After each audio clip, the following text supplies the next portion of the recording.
ब्रजेश जी को इस पे आमंत्रित कर रहा हूं, क्योंकि ब्रजेश जी से बात इसलिए यह है कि दिल्ली की गद्दी की जो लड़ाई होनी है अब 2023 में, उसकी मेरे हिसाब से जो सबसे प्रमुख बैटल है वो कर्नाटका है।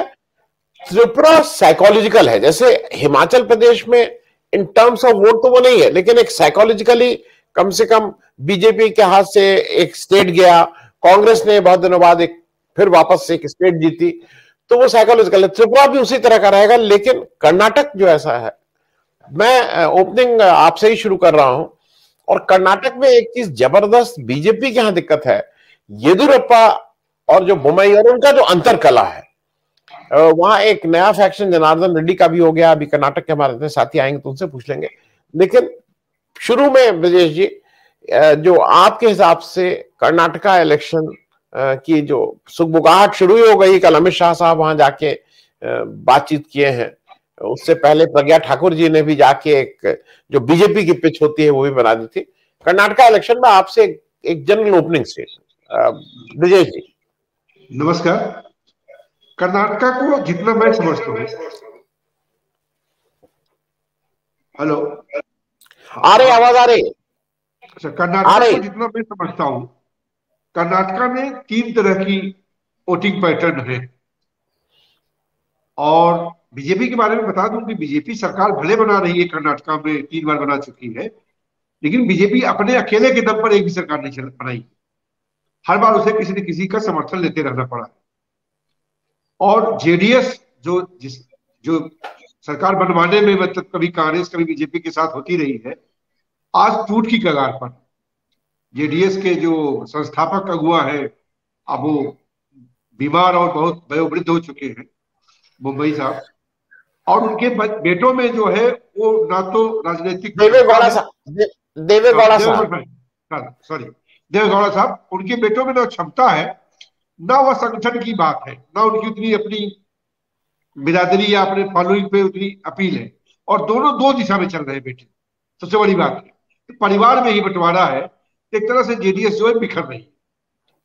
और बीजेपी जो जेडीएस का साथ लेती रही है, जिस तरीके से अमित शाह ने जाकर के जेडीएस को ललकारा है वहां पर और कहा है जेडीएस के बिना चुनाव लड़ेंगे, तो जेडीएस का जो समर्थक, बचा खुचा समर्थक भी होगा, निश्चय ही वह भविष्य में अगर चुनावी जीत और हार की बात आएगी तो कांग्रेस की तरफ मुड़ सकता है।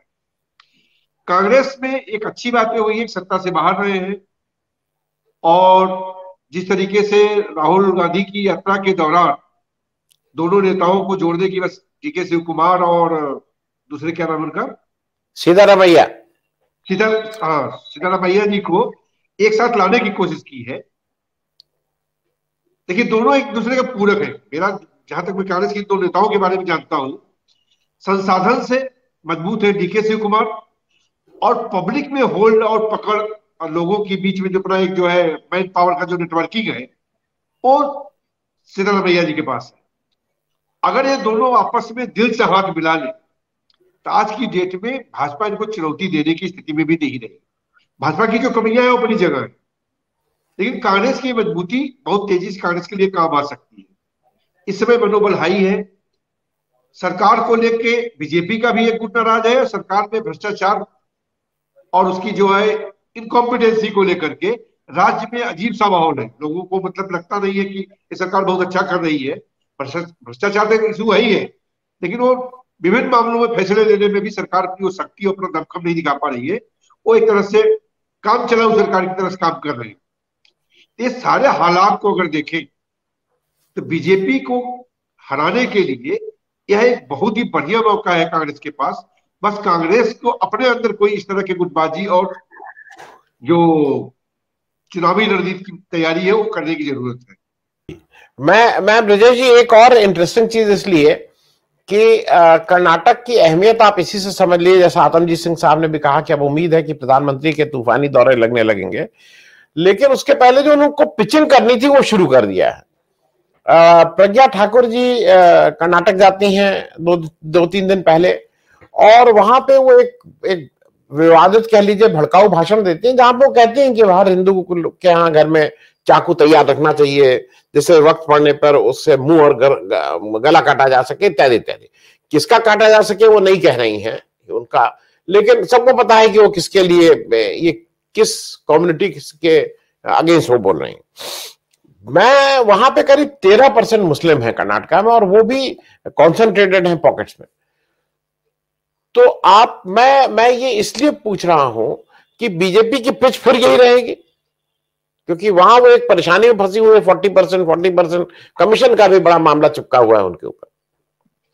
बीजेपी देखिए वही मुश्किल है, बीजेपी के पास आखिर लोगों के बीच जाकर वोट मांगने का आधार क्या है? सरकार में आप हैं, सारी शिकायतें आपको लेकर के हैं, सफलता असफलता जो भी हो आपके सिर पर है। लोगों को किस आधार पर कहें कि मेरे साथ आइए और मैं बेहतर करूं?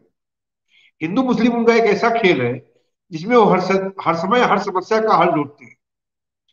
उनको ये लगता है कि अगर हम हिंदू, एक तो उनको वर्ग विभाजन से बच जाते हैं, ये ओक्का लिगा लिंगायत या किसी और कम्युनिटी के भी, जिस भी कम्युनिटी से जुड़े हिंदू हैं, वो सबको अपील करता है कि मुसलमान चूंकि वो धर्म के आधार पर डिफरेंट है, तो अगर मुसलमानों से आपको घृणा है, मुसलमानों से आपको दूर जाना है, मुसलमानों के प्रति आपको अपना आक्रोश जताना है, तो उसके लिए बीजेपी एक अच्छी पिच है। और वो चाहते हैं कि लोग सिर्फ इसी दायरे में सोचें। इस दायरे के बाहर सोचते हैं तो उनके लिए विकल्प मिलते हैं, लेकिन अगर इस दायरे में सोचते हैं तो वो खुद को जो है हिंदूवादी राजनीतिक पार्टी साबित किए हुए हैं। बाकी जितनी भी पार्टियां उन सबको मुस्लिम परस्त तुष्टीकरण करने वाली पार्टियां या किसी और खांचे में डाल देते हैं। और ऐसे में बाकी सारी बातें भूल करके वो लोगों से अपील करते हैं कि मुसलमानों के खिलाफ अगर कोई खड़ा है तो बीजेपी है, तो बीजेपी को वोट करिए, बीजेपी के भ्रष्टाचार को भूल जाइए, बीजेपी के जो है आपसी लड़ाई को भूल जाइए, गुटबाजी को भूल जाइए, जो पार्टी में बड़े नेताओं को अनदेखा किया है उनको भूल जाइए, वो सब कुछ भूल जाइए, केवल हिंदू और मुस्लिम के आधार पर मेरे पास नहीं है। तो वो किसी न किसी तरह से इस चीज को हर समय आगे लाने की कोशिश करते हैं। और जो इस तरह के लोग हैं, उनके लीडर्स हैं, वो छोटे लीडर्स हैं, पहले जाकर के वो एक तरह से एसिड टेस्ट करते हैं, इस तरह के बयान देते हैं। माहौल अगर चलता है तो बड़े नेता उसके पीछे खड़े रहते हैं, माहौल नहीं चलता है तो फिर उसको वहीं छोड़कर किसी नई चीज की प्रयोग करते हैं।